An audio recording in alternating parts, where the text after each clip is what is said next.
My name is Mike Sweeney. I own Light and Images Studio, and I'm bringing you a podcast on how to take better travel pictures. One of the first things we need to talk about is how are you going to carry all this equipment? You can put it in your pocket. I mean, the little point and shoots go into your pocket very nicely, except when you lean over, they tend to fall out. That's a problem. You can put them in your pants pocket. You can get a bag similar to what I have here. This is a small low pro bag. It can hold my D80, which is a digital SLR. It can hold one lens. It can hold the flash. It has pockets to hold a couple of flash cards. It has a little extra room in here that you can see to put a few accessories, filters, spare batteries, and whatnot. The strap is adequate, as you can see, and hopefully you can see this. It's not real padded, but for the type of shooting we're talking about, it'll do fine. This particular bag does have a rain guard that you can see as I pull out that will actually go over the top of the bag and protect your equipment in case of rain, drizzle, snow.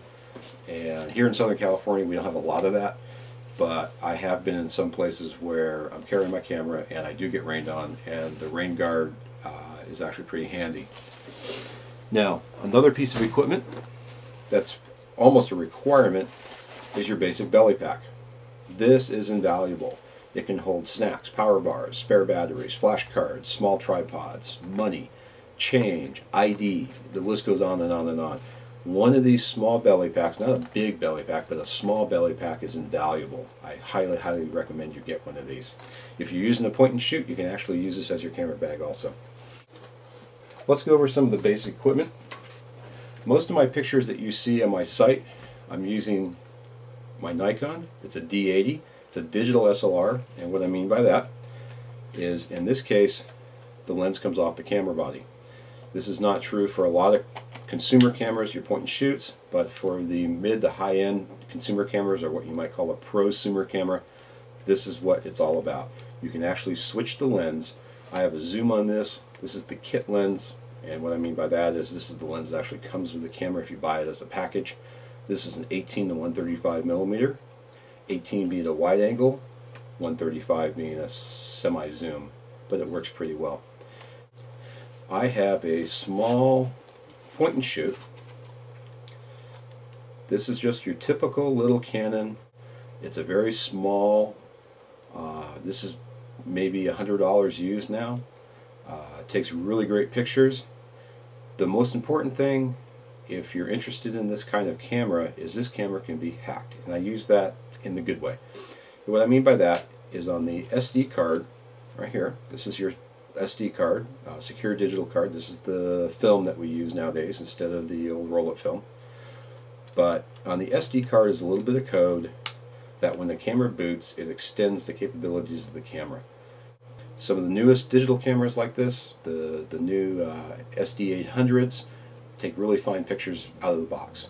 But if you're on a cheap budget, buy one of these used, get a little hack, and I'll talk about the hack in another video podcast and show you how to install it, and go. It's handy. I have my basic flash. You have to excuse my my high-tech mounting that I use for my flash cards and reflectors. Basic rubber band, as cheap as it gets. This is the SP800. This is the high-end Nikon flash for my camera. It works really well. It's fully programmable. It has a couple of pro features on it. 50mm lens. This is a lifesaver. Now you might say, well, I remember 50mm lens from my film days and nobody uses them. They're junk. That's not true. This for $100 is one of the best values for a digital SLR you can get. It has a very fast rating on it. This one is 1.8. It goes as low as 1.4 if you want to spend the money. And that brings you about 3 to 4 stops of light over the zoom that we just talked about. In the digital world, this is actually equal to about an 80mm-ish on the old film cameras. So I'd consider it a mild telephoto. It's very small, very light, so you just shaved quite a bit of weight off the front of your camera as you're carrying it around. It could really add up. Again, for $100, 50mm lens is a great investment. This is very useful. This is a basic piece of plastic. It's translucent. I can't really see through it, but it diffuses the light, which is its whole point. when you fire a flash at somebody, poof, you've all seen it, you get that really washed out look, big white spot on the forehead, not a professional looking image. One of these little diffusers can really help you a lot in getting rid of that burned out look. It causes the light to come out in a softer manner, a wider manner, and it's much more even over your subject. This comes with a lot of flashes when you buy them new. If you have to buy this used, that's great. You can buy aftermarket ones. They range anywhere from $5 to $15 depending whose you buy, what brand, and how proud they are of it. Here we are with the flash, and here we are with what looks to be paper. And you're right, it is. It's printer paper. But this will work really great as a diffuser. Remember that rubber band I was telling you about? You basically are going to take this, you're going to put it on your flash, you're going to put the rubber band on it, and as the light goes up, it also goes back, it hits the paper, and reflects out. You get a soft, wide flash that's really good at keeping the burn spots and keeping the people from turning into white zombies. This costs you about a nickel for a piece of paper. The rubber bands are free if you find them on an old newspaper. If you got to buy a box or a couple bucks, this is the way to go for a really cheap diffuser. A couple other things to carry around. Battery for the point and shoot. Always have spare batteries. You can't have too many batteries. On my old Nikon 950, it used AA's. I used rechargeables. On my D80, I almost dropped it. It's a proprietary system, but I bought 3 of them. And when you're on the road or traveling, like on a cruise, when you're on a tour that's all day, it's really handy to have, because Murphy's Law says your battery's going to die in the middle of the tour and you're going to lose all your pictures. So what are you going to do then? Point and shoot, same way. These are very cheap. You can spend $20 for a spare battery, and you're good to go for all day. Spare flashcards. How many people go taking pictures and they say, "Oh, I've got a 4 gig flash card. I don't need a spare card. I can put 3,000 pictures on my card." You're right, you can, until the card breaks and you lose all 3,000 pictures. I kind of go into the school of saying that smaller is better. Not too small, because I hate changing cards too. I'm just like everybody else. But in this case, I buy flashcards in bulk. This is Ride Data.